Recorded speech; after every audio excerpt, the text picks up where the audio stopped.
السلام علیکم۔ ایک ریاست کے بادشاہ نے یہ اعلان کروا دیا کہ کل صبح جب میرے محل کا مرکزی دروازہ کھولا جائے گا، تب جس شخص نے بھی محل میں جس چیز کو ہاتھ لگا دیا، وہ چیز اس کی ہو جائے گی۔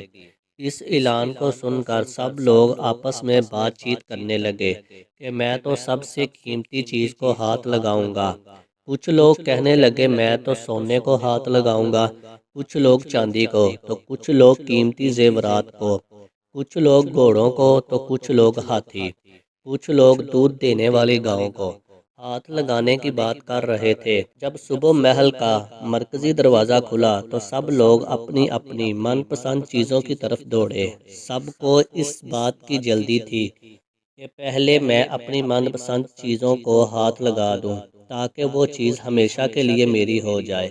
بادشاہ اپنی جگہ پر بیٹھا سب کو دیکھ رہا تھا اور اپنے آس پاس ہو رہی بھاگ دوڑ کو دیکھ کر مسکرا رہا تھا۔ اسی وقت اس بھیڑ میں ایک شخص بادشاہ کی طرف بڑھنے لگا اور آہستہ آہستہ چلتا ہوا بادشاہ کے پاس پہنچ کر اس نے بادشاہ کو چھو لیا۔ بادشاہ کو ہاتھ لگاتے ہی بادشاہ اس کا ہو گیا اور بادشاہ کی ہر چیز بھی اس کی ہو گئی۔ جس طرح بادشاہ نے ان لوگوں کو موقع دیا اور ان لوگوں نے غلطیاں کی، ٹھیک اسی طرح ساری دنیا کا مالک بھی ہم سب کو ہر روز موقع دیتا ہے، لیکن افسوس ہم لوگ بھی ہر روز غلطیاں کرتے ہیں۔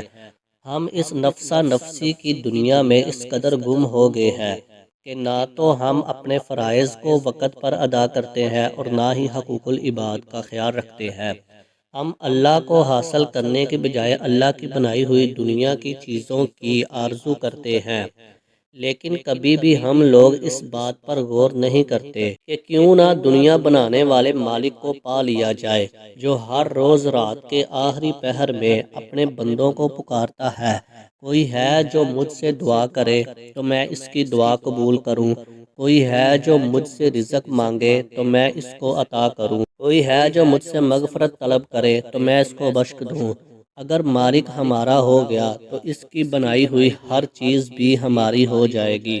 دوستو، اگر آپ کو یہ ویڈیو اچھی لگی ہو تو ویڈیو کو لائک کریں، شیئر کریں اور چینل کو سبسکرائب کریں۔